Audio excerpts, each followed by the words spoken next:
In my own experience of having been a very proactive member of various communities and having also traveled between many intentional communities to assist them to resolve some of the, or shine light on some of the elements that are very intrinsic to human culture, to human interdynamics and the interplay of relationships, and how to create that beautiful cohesion that we actually all desire. We all love that. We all wish that, particularly for our younglings. And yet in every community structure that I've been there, there's always been elements of discord and non-harmony, and that a lot of that goes to the core of what our human ecology is all made of. And this is where I often speak about syntropy. And having studied syntropic agroforestry and having been raised by my grandmothers of Waitaha, I have had the fortunate opportunity to marry these two worlds, and an ancient way of relating to life from a very integrated and wholesome and embodied place of understanding and comprehending the relevancy of being in a loving relationship with all relationships. And then the syntropic orientation on how to relate to life, which is more of a modern comprehension that applies itself through means of syntropic agroforestry. But my teacher shared with me, we as humans are far from different from trees, and it struck me a little bit, and I was like, well, that's a bit weird. But then I delved a little bit deeper into it, and I started seeing that the living agroforest, or the forest outside of wherever we may be, is a beautiful metaphor for our human community. And from that place we can observe what nature intrinsically and naturally is doing, and how can we replicate those strategies, and how can we elicit them from the world around us. And how difficult is that? Well, I discovered that it's actually all really simple, because human nature is not so difficult. We've overcomplicated a lot of things in life, and that's why we are currently in the so-called mess that we are in. But it's still totally restorable, and it just requires us to be willing to inquire, and inquire within ourselves, inquire with each other. And through that, I've discovered that feeling-based relating in communities is ultimately what's really going to make the relationships between us and the trust between us, and really what trust is just feeling safe and feeling good and feeling nice, feeling comfortable with being around others, and also being able to entrust them out of that feeling of comfort, because we know each other. And how do we know each other? Is because we were allowed to look into each other's feeling-based world. And so collaborative, resilient communities I approached very much from a long-distance relationship, people in different townships. And when I started regenerative agricultural awareness raising in my community, there were only a handful of people spread around over, a huge area, 4 hours driving between, one town and another town. So there was a lot of long distance relating, and yet at the same time, when we met, it was really finding each other and recognizing our kin. And that's something that is during this time really relevant, that we really start connecting in with, whether that is digitally, whether that is in our community directly. The level of awareness that a lot of us have come into in terms of what's really been going on the earth, and what's really not right, and what's really actually being exposed, and the great awakening that is evidently occurring, is not necessarily making your neighbor or the people that you've known for many years in your township or city or local community.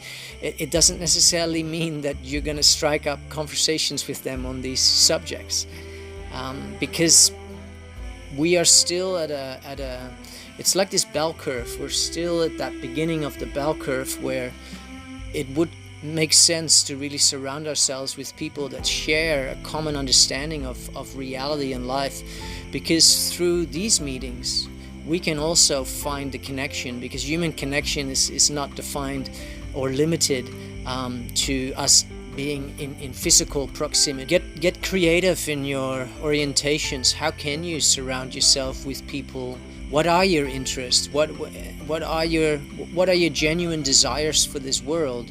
And how would you find language and syntax for that? There are many ways that we can explore for ourselves how to find community groups, how to find circles, how to find others that are also awakening, that are also looking, and that are also ultimately wanting a level of connection that nurtures, because that's ultimately what it does when we as humans relate with each other. We just feel met, we feel seen, we feel connected, we see resemblance in somebody else's way of relating to life, and in that we can move away from that sense of being somewhat isolated and somewhat alone. And of course, during this period that has been such a wild and weird and strange experience to go into self-quarantine, it's like all the language that has been built around this is just so much fabrication is there, and yet we've all experienced different levels of isolation and becoming separate from the people that we love.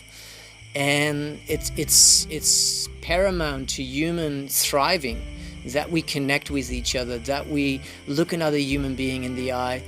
And our intellectual reasons may be that we maybe want to share something really significant of information that we found, or that we feel that we may get some new gems of information. And at the same time, we're also here for intrinsic reasons that are feeling based. And that's what I speak a lot around, and that's what I know is ultimately most relevant for our human health and our human well-being. Because as we look at each other, and we do that more consciously, we can just see another beautiful human being, another spirit here in a body on the earth, having a human journey through a really fascinating time. And here we are. What a time to be alive. It's so easy to often be focused on all the things we can do, or all the extra empowering information tools we can find. But is that truly what we're looking for? And this is what I know from my upbringing, being raised in the Waitaha knowledge base and life ways by my grandmothers over the past years. We are really wired for the intrinsic. We are really wired to hear somebody else speak from their feelings. And so when that happens, we can relate to that. Often it's challenging to relate to what other people all think, because it's all intellect, it's all that mind-heavy stuff, and the intellect has a place. But when people speak from their own experience, and they allow their emotions to be seen, they allow their feelings to be expressed, that's when we feel it. That's when we connect with another human being, because we can empathize, we can recognize our own experience in that of another human being. And that's what these conversations are open for. And initially, it's more simply speaking to that is relevant, that is significant, because our channel has been very much focused on raising the awareness, getting the message out, bringing the seminal voices together, because that is such a significant part of actually reaching more people and raising the collective bar of awareness to what's all going on. And yet, when we really get into it, what is really relevant is that we relate, and that we can hear from each other what some of our challenges are, what some of our wins are, and simply that we can be with that in the here, in the now, in a space of togetherness where it's like, yeah.